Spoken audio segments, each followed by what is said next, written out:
هسه بالمقابر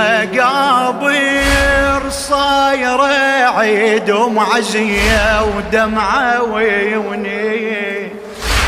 هسه بالمقابر يصير مجلسهم مباشر ويا الحسين.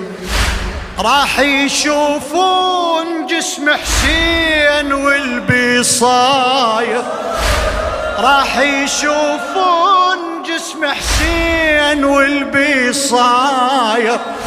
وصدر المرضوض من الخيل بكم حافر. هناك يعيشون